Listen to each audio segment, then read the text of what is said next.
உன் கருங்கூந்தல் குழலாகத்தான் எண்ணம் தோன்றும். உன் காதோரம் உரையாடித்தான் ஜன்மம் தீரும். உன்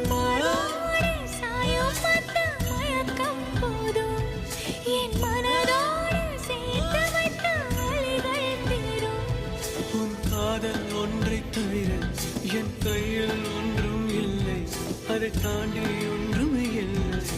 பெண்ணே பெண்ணே நீ இல்லை.